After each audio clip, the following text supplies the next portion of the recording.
ODO, I'm chairing the session, and I've got a panel of really excellent, interesting speakers who were just talking beforehand, and I'm very excited about this discussion.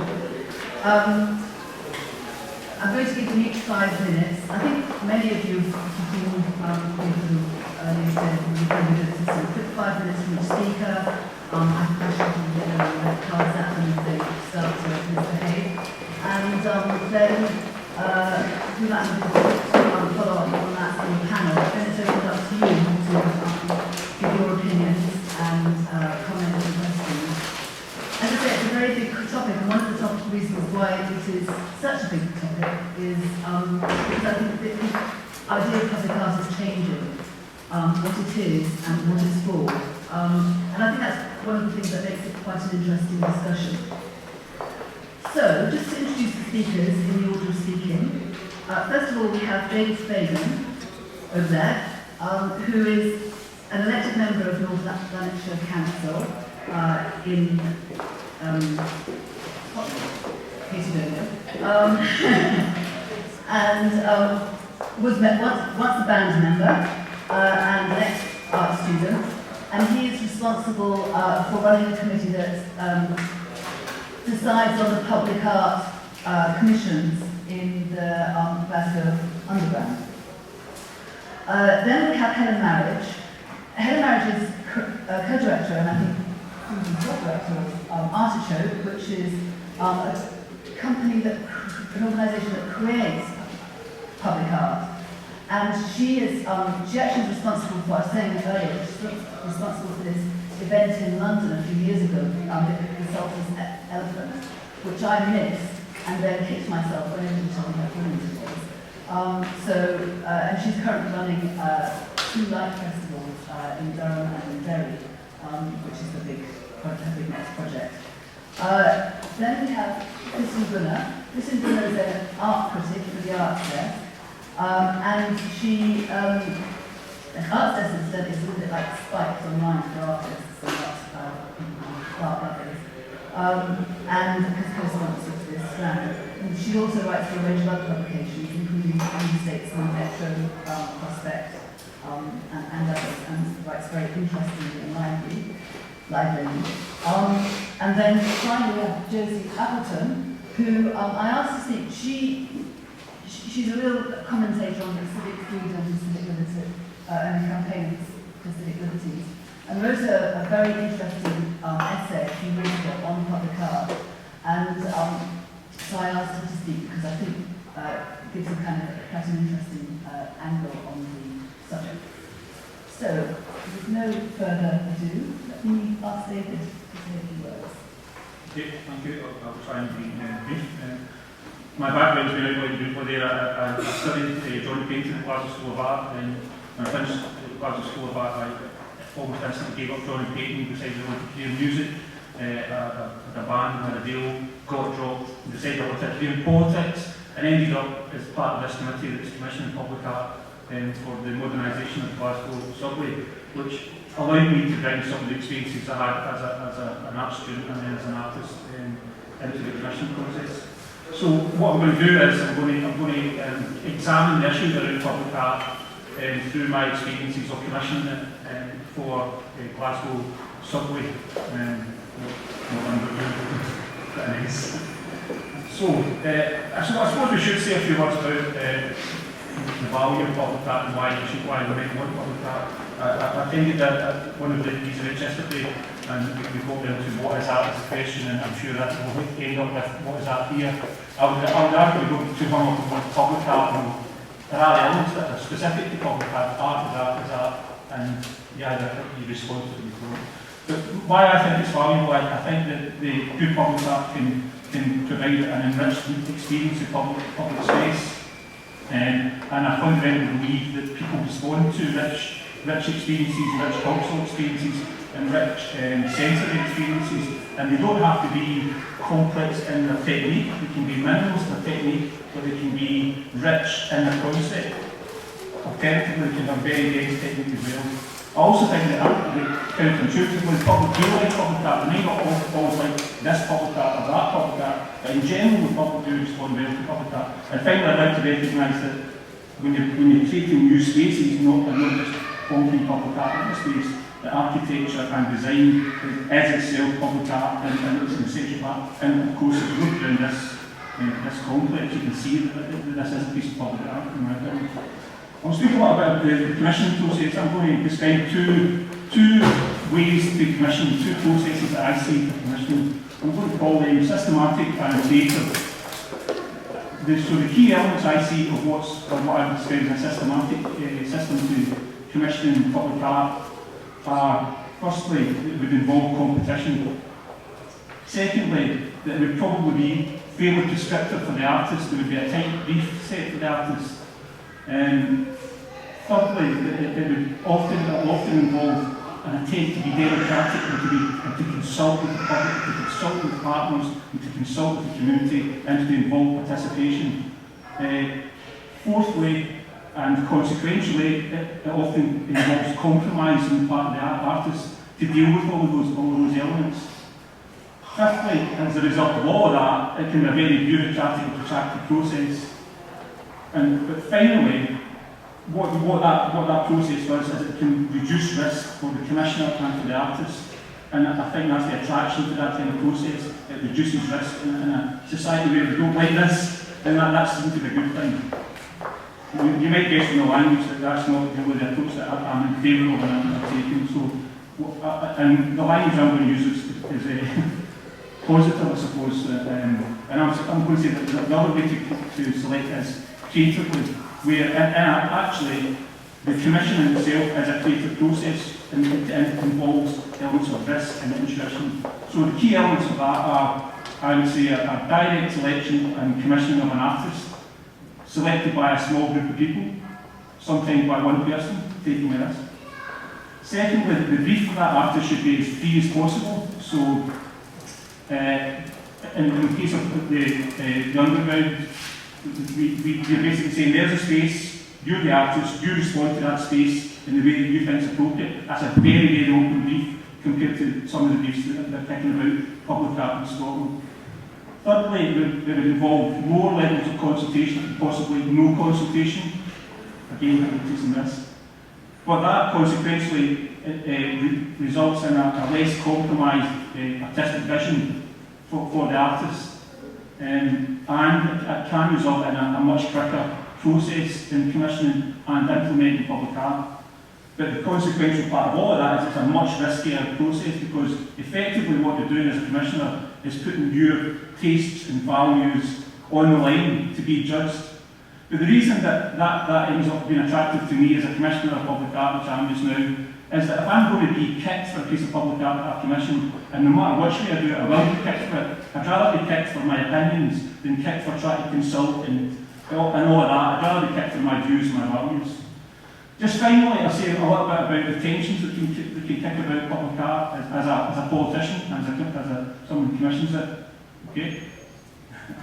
The key one is really cost. There's no doubt at some point or other, someone will come up to me and try and create a piece of public art to how many classrooms could have been built, or what bus service could have been taken off, and why is the public transport authority anyway taking pieces of public art. And actually they're perfectly valid questions to be asking. So you need to make sure you've got perfectly robust arguments for that. And the robust arguments for that are about the value of public art and the value of that enriched experience of public spaces for me. And that's what I try to put forward. There's also risks and tensions around taste, and you'll never get that right. And as a public authority, that can be a difficult one, especially if you're commissioning challenging pieces. And finally, interestingly, and I've started to experience this, there's contentions in the art world and artists, and there can be great divisions here about why such and such has not been selected and such has been selected, and who are you to decide that such and such has been selected. So those are the kind of tensions that kick about in commissions as well, and that's me.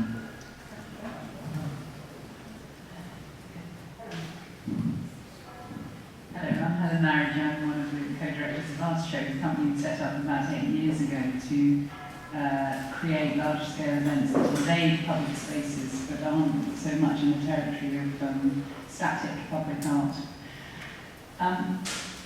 One of my favourite poets is Gerard Manley Hopkins, and there's a line in a poem which goes, he's talking about a landscape, and he says, all this is here, and but the beholder wanting. In other words, it's beautiful whether anyone's looking at it or not.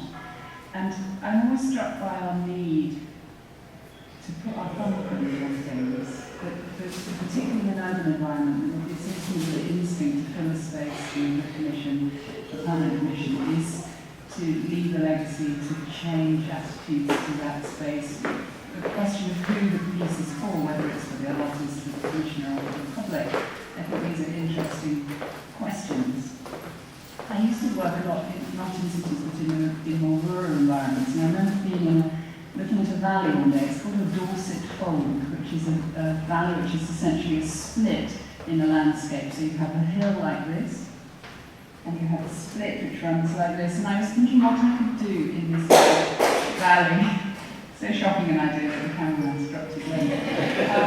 I was thinking what I could do in this valley to enhance. And I was talking to an artist, and he just looked at me and said, Helen, what you need to do is assemble the public, sit them on one side of the hill, run a great big red curtain across the middle, and then just open the curtain. It's enough. And I think the question of when it's enough, when we really want to invade public space, when we want to leave that permanent thumbprint, is problematic for me. So Artichoke has never really done anything permanent.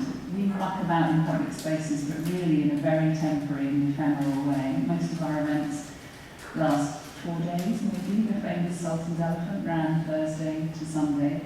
The longest thing we've ever done was Anthony Gormley's One Another on Fourth Plinth, which ran non-stop for 100 days and nights. That's 2,400 hours. Anyone who comes from a theatrical background will know the horror of putting on a show, and to do 2,400 of them without an interval was a huge challenge. It was a huge challenge for that public space to accommodate, and big questions around value and purpose and meaning that were asked at the time and continue to be asked. So the work that we're involved with is essentially about the temporary transformation of public space, and my absolute firm belief that if you can temporarily transform a space into something extraordinary, you can permanently transform the attitudes of the people who experience it.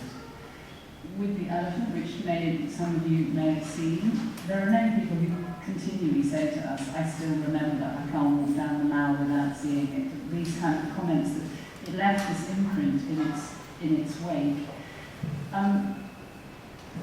But the thing that it traded on was not a kind of cerebral understanding of a rarefied art world, but was about emotion. It was about how people felt when they stood there. And some of the biggest changes that it produced were not in the audience who just turned up and marvelled at a world that gone mad, where the ceremonial spaces of London, normally dedicated, if they ever get close, to military parades or political demonstrations or triumphant men celebrating World Cups won across the globe. They marvelled at the fact that they were allowed to play, that there was a joy about the place, that these strange and wonderful creatures had come to inhabit the streets, and were treating our city as a theatre, that the buildings were a stage. But the really important change that happened with that piece, and with all our work that we've done subsequently, was in the minds of the public authorities who we had to negotiate with to allow us to shut roads. It may, for anyone who was there, have seemed spontaneous, our events often do, but they're the result of years of planning, very careful planning. In London there's something called the London Operational Safety Planning Group. That meets, and it's representatives of all the people who run the logistics that allow central London to work, and you have to negotiate your way through that. When we started negotiating about the elephant, it took 5 years to negotiate. The attitude generally was, why would we do this? What's it for? What's the agenda? Who's sponsoring it? Why does it matter? By the time we completed the negotiations, the attitude was, why wouldn't we do this? And in that change, that tipping over into a place where emotions were engaged, and where the people that we were negotiating with in those institutions that we had to partner with, they felt kind of ownership of the piece, but also a desire to see it, to have their kids see it, to stand in the streets and see whether transforming central London into a playground actually was possible. It was within their power. But was it possible? People would say no, is always the question. And that's what we trade in all the time. I think the company has a slight addiction to risk. Can we pull these things off is always a question. Can we shut central London? But what we try to do always is to never try and make the argument about inconveniencing and disrupting a place without that the work that we're talking about is worth it. And that is really where you get to the question of values. David's talked about commissioning and taste and values. And had I negotiated for 5 years with the authorities in central London and then turned up with a sort of, bamboo and willow papier-mâché creature, I think nobody would have thought that it was worth the effort. So the work that you are engaging in this kind of temporal transformation in space has to be fantastic. It has to be fantastic. And that is a hard place to be if you're the commissioner of the work, because it's your judgment that it's fantastic. And you have to be really sure that you're not closing down the place for a whimsical reason. So what we discovered in London and in Liverpool was that it was possible for people to understand their cities as a place not dedicated entirely to toil, trade and traffic, but that joy and delight also had a place in their streets. Yes, Anna, over to you. My name is Tristan. I think there is a problem. I think there is a problem with public art, and the problem seems to be commissioning bodies and local authorities and crime codes. And I'm really talking about more permanent artworks, actually. I'm looking at, acceleration of commissioning of more permanent pieces. What Helen is talking about is she's a commissioning body for temporary artworks where there's a lot of audience participation or quite theatrical events. And I don't really want to talk about that particularly, or the annual culture, which is kind of become uncontrolled. There's a hefty down culture that I don't really want to address. I want to talk about something, the works which are more permanent. But it seems to me that commissioning bodies just neglect to ask one question. Why are they commissioning? Why are they commissioning this artwork in this place? And it's a perfectly valid question to ask, and they never really seem to address it, other than, firstly, it's some kind of marketing exercise for them, and secondly, in this really anodyne way, they want to make art accessible to the public. And making art accessible to the public seems to consist of just having rather a lot of it. Exposing people to art seems to become an end in itself, without addressing the deeper question of, a very simple question: why should this piece of art exist in this place? And I think that's a really important question. And I think by and large there has to be a reason for it to exist in a particular place. And this is where public artworks are different to those works of art that don't exist in the public space. In other words, it has to have an interesting dialogue with the place. And actually, I just neglected to say something about the accessible, making art accessible to the public. I always take exception to that phrase. Whenever I hear it, it kind of makes me cringe. Recently, there was a survey it was commissioned by the Scottish Government earlier this year, and it concluded that people who were engaged with arts are healthier. This debate about art being good for you is a long-running one, and now it seems to have taken a different swerve, and it's about making you healthier and increasing your life satisfaction. And if you look on the Scottish Government's website, they have a page about this survey under the headline, "Culture is good for your health." And if I could just very quickly read a sentence from the findings of this bizarre study. A detailed study carried out by the Scottish Government analysts confirms for the first time that cultural engagement is having a positive impact on the nation's health and life satisfaction. And I'm not sure if this is being either dishonest or just kind of stupid. There is no evidence of a causal link between exposing people to the arts and health. There's a contiguous link. We know that poverty is not good for people, really, and that middle class people enjoy the arts more than working class people or people trapped in poverty. But there's no causal link. So I just wanted to address that issue, which keeps coming up whenever we're talking about accessibility and bringing art to the public and engaging people who are exposed in other ways. They don't go to galleries. So I just have a problem with that. And my second point, if I can turn, is the question about why we commission particular artworks to exist in particular places just kind of seems to get neglected. And when I was thinking about what artworks I think over the last 15 years, say, have been profoundly powerful because they've engaged with place, they've had a dialogue with history, and all those things, it's a very major commission. It was Rachel Whitewood's Holocaust Memorial, and which was built to commemorate the 65,000 Austrian Jews who were murdered.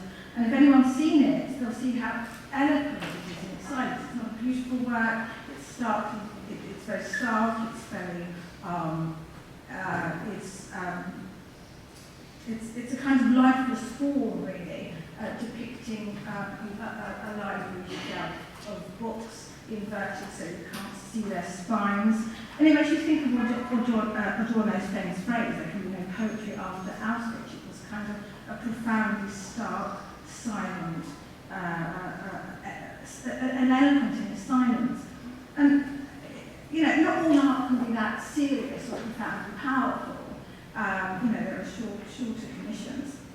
And if I think about the Fourth Plinth, the most successful of the commissions also have this kind of layered, interesting dialogue with their immediate environment. They have a point of being there, and they have a witty dialogue with their immediate location. And I think, when I think about all those commissions, I think there have been 7 so far, the most successful ones to me have had a very interesting and multi-layered dialogue with Trafalgar Square and its history and what it represents. And the current Catalina Fritz's Blue Cop actually has that. And it's also, apart from having a witty dialogue, it's also a rather eye-catching piece. It's a very beautiful, it's eye-catching. And a very beautiful colour. I mean, it was fantastic under a nice blue sky. When it was unveiled, it was, I had people gasp. And Inga Schoenberg's Nelson's Ship in a Bottle, I think that was also very eloquent and witty. Had a witty dialogue with Trafalgar Square. I mean, he's not an artist I particularly admire in other contexts, but for that context, it was kind of perfect. It resonated, and I'm really glad that work is actually now.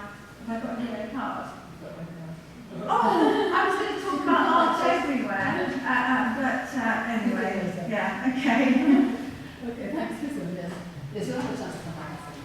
Sorry. I said one yesterday when I was speaking.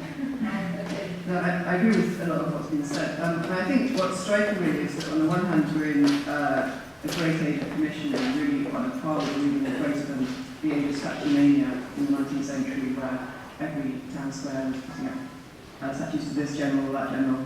And yet today's art has a very strange quality. It has kind of almost like a meteorite. To town square or whatever, you walk through it and suddenly there's a pile of rocks, or a bird or a woman with a dove, or some something, and you don't really know where it comes from, it doesn't seem to have much connection to the place, and I think that the kind of response to this, which increasingly it's like every public space has to have a piece of public art, and public response to it is flex, indifference, sometimes hostility, some of these cultures are attacked, that sort of thing.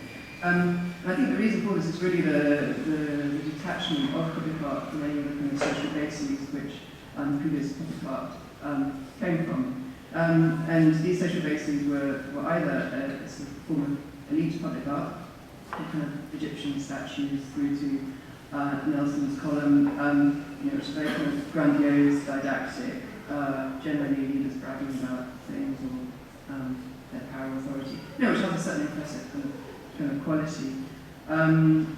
Nelson's column was crucially like here in Wellington, it's ridiculously tall column, that's amazing for that. But it's very much just that kind of projection of authority.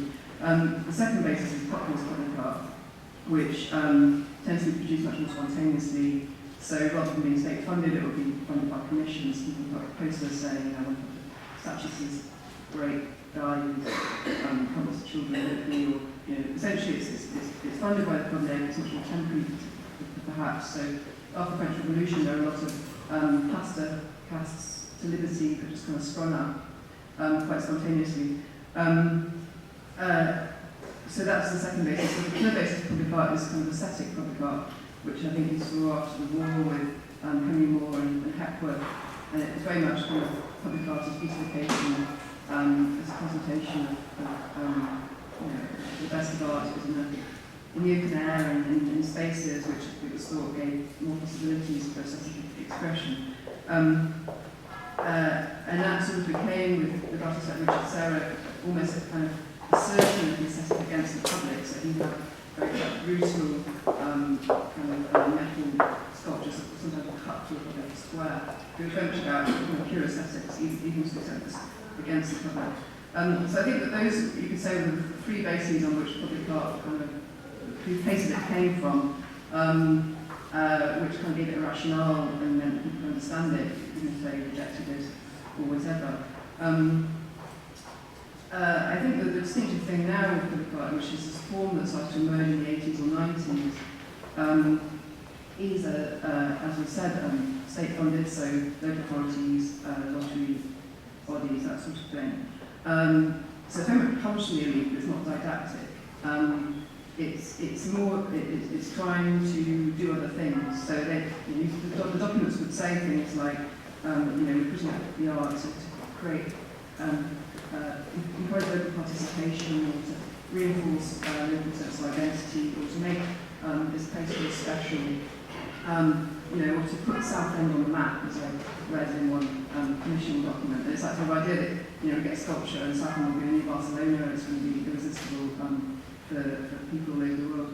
So essentially in all these cases, what art is doing is really is functioning as a form of kind of abstract energy, abstract social energy. So authorities didn't know necessarily what they wanted to do with public space or how to improve the community. So very obviously these are in many cases very rundown communities being regenerated, and so it's almost the art became this sort of like social salve to do things you didn't know how to do otherwise, to say things you didn't know how to say otherwise. And obviously that isn't a very mission, and as a result, that's where you get some of the bad stuff, which is nothing that's been talked about on the panel so far, I'm sure. But the kind of the stuff that people hate, which is the handprints and the interviews with local people and the photos of local people, and by the towns by the sea you always get seabirds and fish and that sort of thing. It's kind of this is about what local identity is and making people feel better about themselves. So I think that this kind of unfocused kind of drive for public art is the reason why a lot of it is bad, and some of it is bad, and the reason why it has this kind of disconnected quality from the public. It's not bad at all. I mean, I think the Fourth Plinth project is pretty good. Into the North, great piece of art and a great public response. I think I would very much echo the sorts of things mentioned by the speakers so far. I think that the key thing is that the art has to be true to the artist, to the place, to the public. There's a huge responsibility of putting art in the public space. You shouldn't just put it there because you feel you have to. I think Helen's idea about you have a burden of responsibility, which is say if you're going to occupy a square, if you're going to close down streets, it has to be worth it, and it has to justify itself. And so I think that if that kind of burden of responsibility, which I would say probably not so much state funding, but I think that even with state funding, you have that kind of sense of aesthetic and public responsibility, then the public art can perform really useful role. Thank you very much.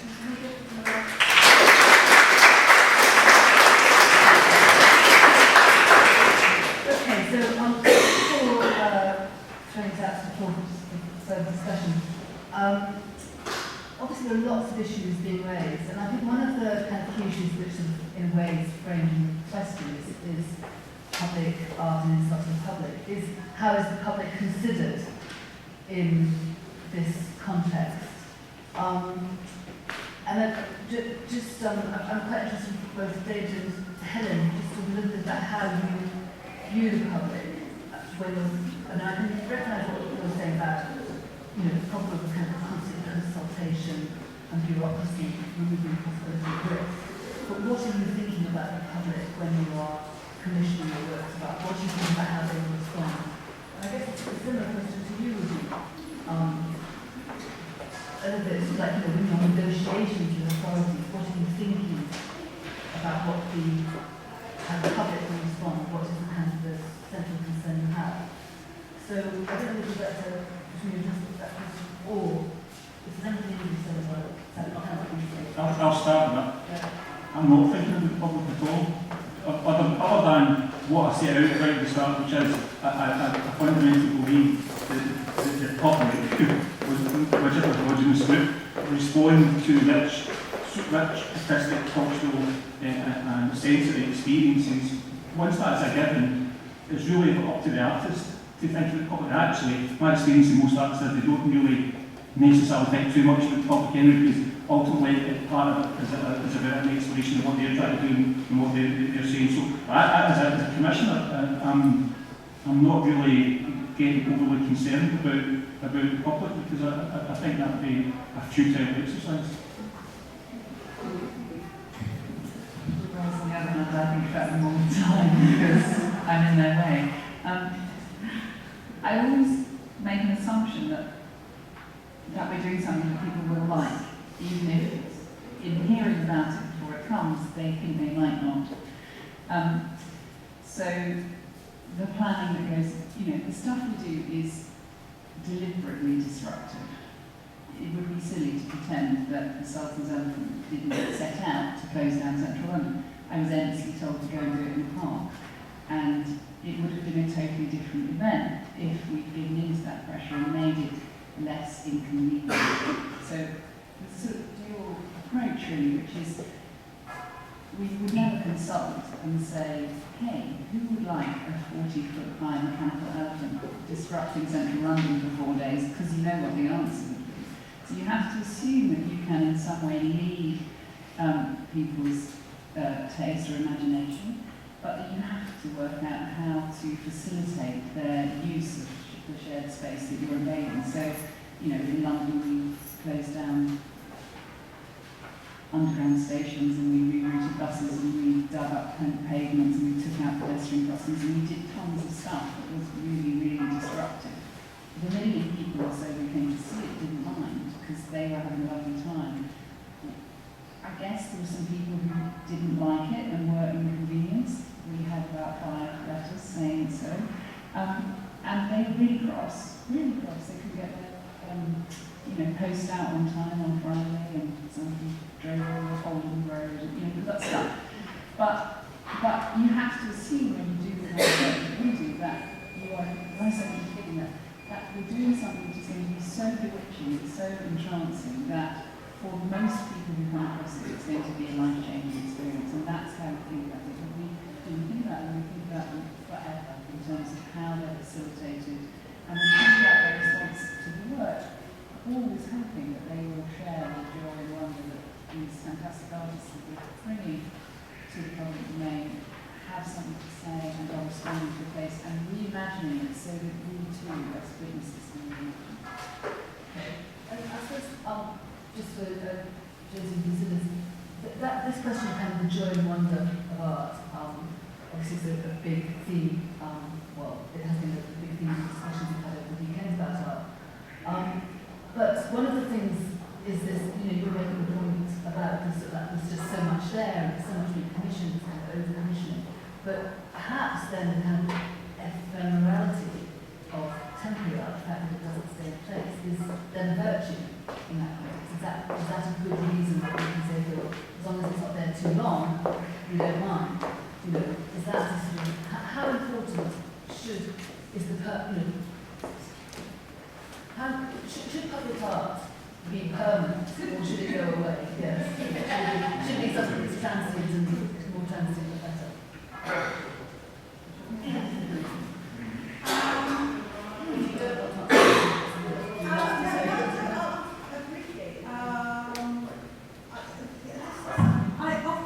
I often feel there are successful art works. There's been, we have a frenzy of public art commissions, temporary commissions, biennials, festivals. Every small town has a festival, biennial, all sorts of things.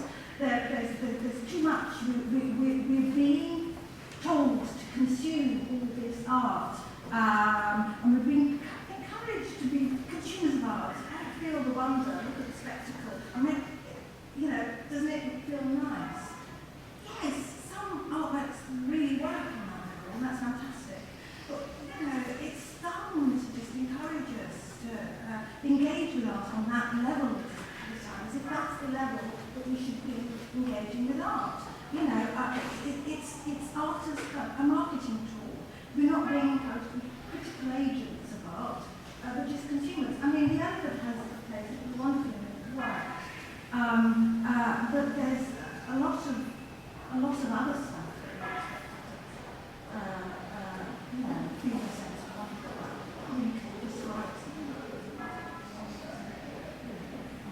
There's just too much of it. My argument is there's too many commissioning bodies making us want to consume more and more public art, and consuming public art does a disservice to the idea that art is all about critical engagement. So it has to be temporary, because that links to experience, essentially feminine materials. I think it should always be removable. People really hate it. And, like Anthony Gormley's Another Place, the figures by the seaside looking out to sea. And there was a big debate about it, so people really loved it, but there were really, really active campaigns against it as well. And people who, I don't know, which is the statue or something. But essentially it was, I think that's very important that something like that couldn't get taken away. And it does create that debate. I'm slightly worried that David doesn't think about the public. In the sense that, I completely agree with his thing about commissioning, his consultation is not the public. I don't think that a survey or an opinion poll or whatever is obviously a disastrous way to commission art in many respects. But I think that it is the public realm, it's not a gallery, and that means a responsibility.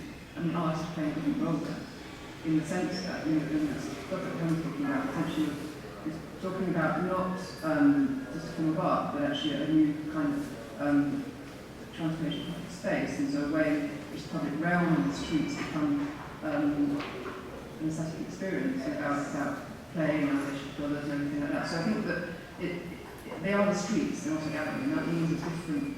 It's a responsibility to try and say something which is of general relevance, or which affects the way people use that space, which an artist doesn't have that responsibility. In a gallery where you can put anything on a bed and whatever. You don't have to, you can say whatever you like, you can express the most private thing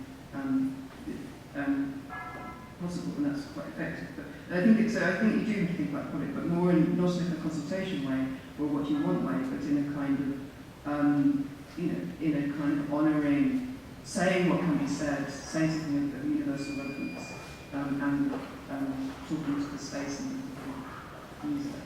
Okay, thanks. All right, open to you. Let's see who wants some more. Okay, I'm going to sort of start at the front. I'll take about 4 or 5 speakers and then ask you to come back and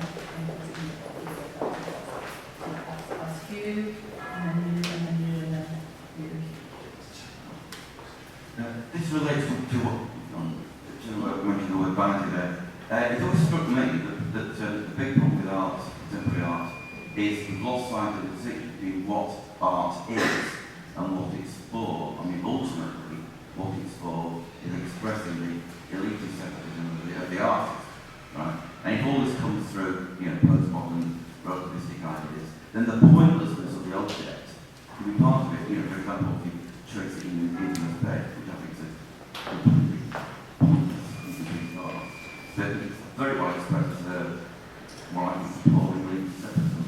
You can then see how that can possibly end up in public art spaces. But then it must be out pointless art objects, and through the engagement of the public, the famous what seems to be a very nondescript woman in a fountain, the famous Nobel, the fluency in Djibouti. And suddenly it had great resonance, and in fact, it got its identity through backwards way around, through a latter day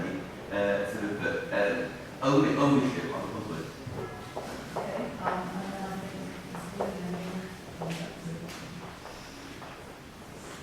Okay, I've got some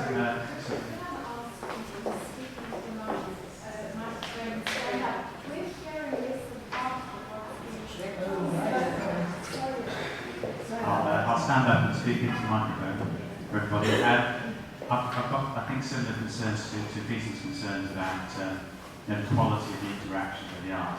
You don't have to go too far from this venue to walk into an Anthony Gormley sculpture in the middle of the pavement near the Gherkin. There's some other pieces kind of scattered around the city, kind of obstacles. But the extent to which they're being appreciated seems to be more appreciated as obstacles rather than there being kind of quality of the interaction with the art you might get if they've been placed within a gallery in kind of a possibly more appropriate space. I feel there's something that's that's kind of sense being foisted on the public rather than something where the public is being taken seriously as a kind of as a participant. I want to make a point which is possibly a counterpoint to the word commission, just using the word as a couple of points, using the word permission. There seems to be an obsession here with the idea of having to ask people to do things, either for money or for practical reasons. Once upon a time, maybe not that long ago, but 20, 30 years ago, if you wanted to organise a big public demonstration, you didn't have to ask the police. You just made sure that everyone knew it was going to happen, and you got to run out, and it was up to the police to deal with it.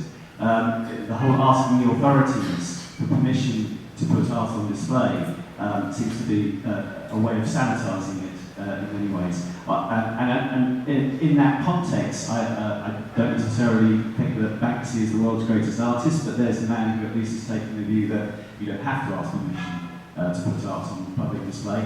You certainly don't have to ask for money, and you might actually engage the public by doing that. So I'm really curious as to why it seems that no government yet has said that there should be any objection to asking the permission of the authorities, whether that be asking for money or what have you, to put art on public display.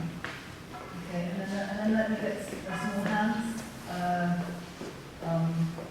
Okay. All right. I think maybe we'll shoot to the back somebody, the white hair and then the red jumper. Okay. I guess I'll probably almost reiterate those points there, but I noticed that Josie and Susan both kind of point to or hinting at something to do with who is commissioning art on the basis of the assumption that someone wants it.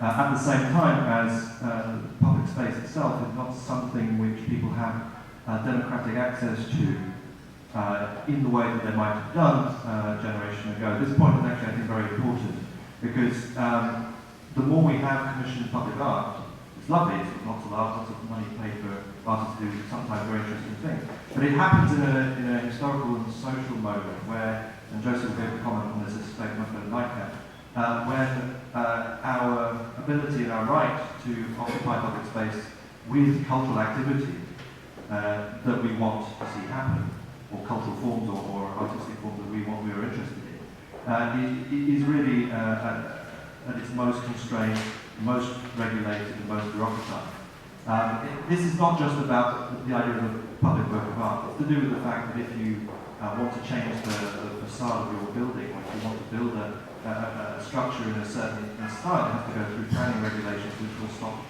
completely close that down. It's the world in which licensing regulations mean that you can't hold a musical event without having to jump through all kinds of hoops and tell everybody that it's going to be okay. So there is and in terms of regeneration as well, I mean, the post-war phase of public art, which Joseph talked about, was about placing basically sculpture in spaces of modernist post-war reconstruction, which had a certain kind of simplicity and a kind of naivety to it. Today there is a different character to regeneration politics, which is to do with it's the only way you get regeneration is the only way you get to substantially overhaul the physical infrastructure of communities. And you do that not particularly with a great interest in making people necessarily more independent, more free in their social and communal activities. You do it, most regeneration is done with a kind of background intent to further control, modify, and behaviourally regulate how people use public space, because the basic assumption is that ordinary people are a little bit dodgy and a little bit dangerous. So art is actually sunk into a slightly more pessimistic and depressing social discourse about how people interact with each other. Thank you. And when I said white parent, my shirt, very sorry. You speak up a lot of time. Peter's point, the public's taste shouldn't be considered. I couldn't agree more. It shouldn't be considered because for the very reasons that we said. But I come from Liverpool, and if anybody's visited Liverpool, you can't help but notice Superland Banana. The Superland Banana's got a really strange history. It landed in the middle of the city in 2005, and to most of the city's residents, horror. There was virtual universal consent for it, and the council moved it out onto the ring road. Then along came the era of culture, and back came Superland Banana again. Except not one Superland Banana, but thousands of the bloody things in various shades of vomit. And it didn't mean that the public had changed its taste. It just meant that the council imposed their taste on the city. Now, an opposite story happened in, it was Andy Gormley's piece in Formby, which is statues of his own body looking out over the Irish Sea. And what happened there was that the council decided they're going to move it because of health and safety reasons. And the people of Formby said, "You're not, we like it, we want it there." I think what concerns me about public art is not so much whether the public is going to like it or not, and much as I despise Superland Banana, sort of thing like, it's not up to me. I think one of the things that I'm concerned with is that the public money should be funding art at all. And I wonder, should we go back to the old days of subscription, getting on public subscriptions, rather than actually taking the money out of council? Okay. So I'll take the woman in red, and then the man in the back jumper there, and then I'll come back to you guys, and then come back to another question. I think that plenty of people have made good points about the sort of public art and also the instrumentalist agendas that go into the funding of public art. But what concerns me most is the thing that sits in the middle, which is the projecteering of public art. So that is the embedding of artists in residency in usually defeated or alienated communities. And straight away with the language of embedding, you're thinking of UN peace peacekeeping forces and that sort of thing. And it has a very, very strong therapeutic element to it. It's about taking specific groups that may have lost their job in an industry that have been wiped out and really helping them to sort of come to terms with the changes in the area and the temporary art that can come out of that can actually not be art at all. And be careful what you wish for with site-responsive art, because site-responsive art can be something like a farmer's market or a local newspaper or anything that the artist in residency sees fit to be the best solution for that area's particular problem. And then with project hearing comes the end of the project and a sense that all you've done is put a sticking plaster on very, very serious problems in that area and you've sort of played around them and given them something ornamental, and then you've just walked away and left them high and dry, having just given them a few months of therapy. This guy next to you. The other way. Yes, just to really echo this whole theme of informal art, and I suppose just more anecdotally, a few anecdotes here. Cycling home from work in Glasgow one evening and seeing a nice new piece of well-executed graffiti, nicely signed with a wet paint sign, cautious wet paint. The pride that went into that, and if you can sanction that informality. A recent visit to Australia and a scheme where pianos are deployed on street corners for all and sundry to play. And the street statues, they're getting better and better by the day. So if you can allow this freedom of expression, that maybe is real, true community art.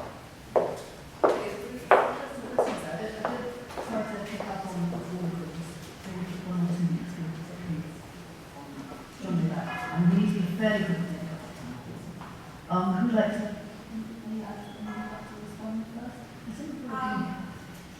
What's the lady like? The woman in the red jumper said something that really resonated with me. Art is the social worker.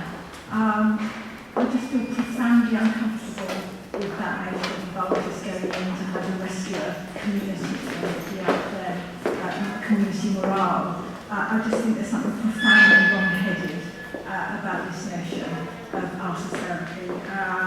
But I just want to go back to saying that there's just the thing that I keep coming back to, really, there's too much art commissioning and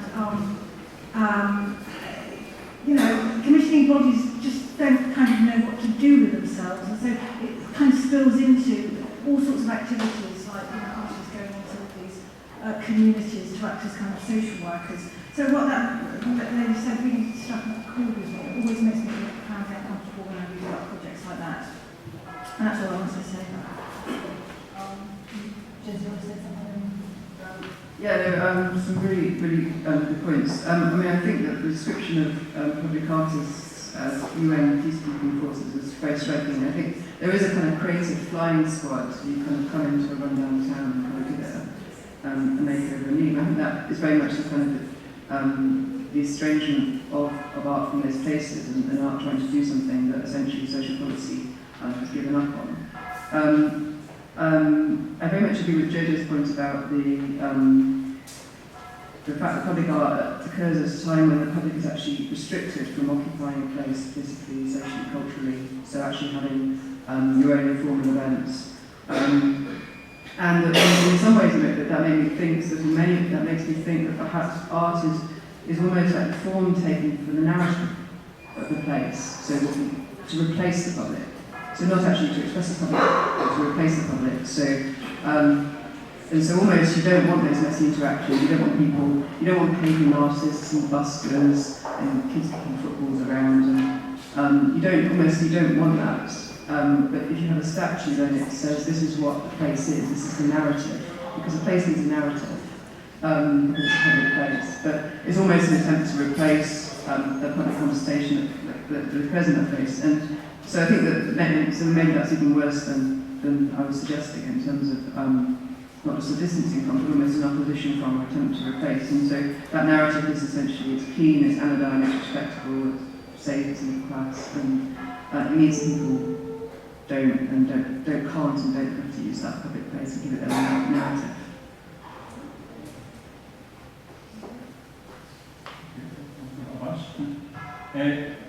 Addressing some of the points, someone mentioned, again, what is that for? We're going to do that, and mentioned the pointless art objects. I've got to say, I'm my first line, all art is useless, and if it's got a point, I would worry about it a wee bit. So, in terms of quality of interaction with that, well, we commissioned Alistair Gray to do a mural as the first piece of public art in Hillgate Subway. As it happens, entirely appropriate and the right answer, the right place. He's done a lot of writing, a lot of work around that station, absolutely contextual. But if you ask Alistair what he wants out of that piece of art, he wants people to be entertained by it. That's what he says about it. And also, it's entirely suited to the place because it's complex and it's rich and it takes repeat viewings. Just to finish though, I do think, I get the impression that Josie and Houston are maybe not really that happy that I've not came along today and argued for instrumentalism or accessibility or consultation or a therapeutic approach to art. That's not what I'm in favour of at all. I think I'm a wee bit annoyed that I've not done that because there's nothing to rail against there. So I specifically don't want art that's therapeutic. I specifically don't want artists to go in and try and tell communities how to live better and how to express themselves. I want artists to go in and be strong. So.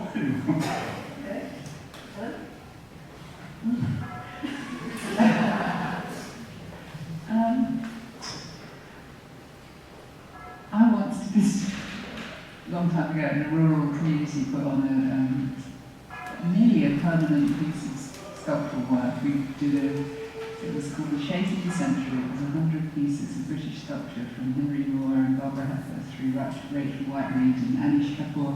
And I got rung up by a man who was in a kind of military town in the southwest of England, you can guess where.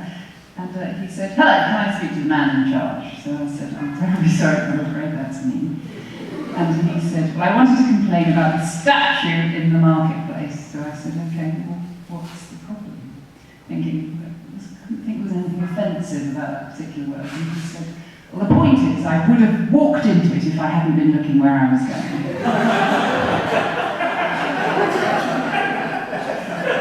People are funny, people have funny views and funny attitudes, and change is actually quite disturbing. Whether the work was good or not wasn't the point. The point was, as somebody said out here, I think, it was an obstacle. It wasn't normal. And I think the point about public art interrupting people's daily lives, whether that's temporary or permanent, is about, changing from normal. And sometimes the work is crap. And sometimes the work is fantastic. And just as work in a gallery is rubbish or work in a gallery is fantastic. It's just that the risks that you take when you put your taste, views and your intentions out in the public domain, it's a much more dangerous place to be because everybody can see it, which is kind of the point. So that is what I would say. I would have walked into it if I hadn't been looking where I was going. Okay, so I'm kind of taking us to the edge here. I want maybe 3 very brief comments, and then I'll ask you each to come back and say one final sentence of conclusion, which is hardly fair, but still, the discussion will go on. So again, starting at the back, what I'm going to say, one who hasn't spoken, the one at the back corner there at the end, yes, and then the one behind Gray, and then you, and then you. Okay, so 4. Really keep it quick. Otherwise I'll shut you up. My main observation is that the main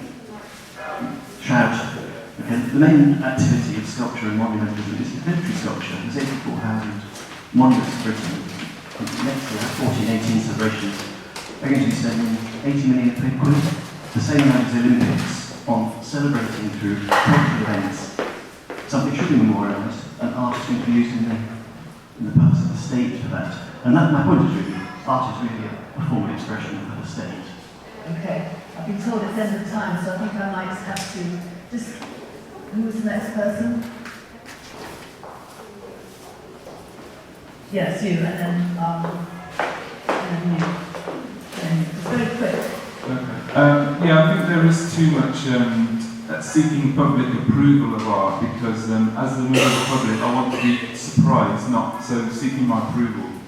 That's a good point. All right. Defeats the object. Then this person's here, very quick here. Very quick question that had a marriage actually. Do you think the Sultan's Elephants took on a different narrative after that other spectacle of 7-Eleven in London? Okay, and then finally this person here, sorry.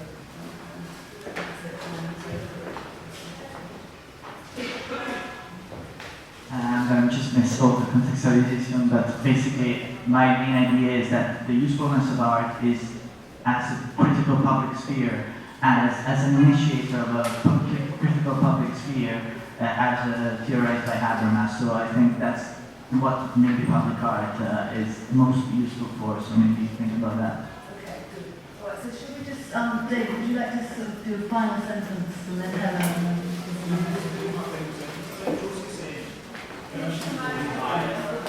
Josie said, commissioning bodies don't know what to do with themselves.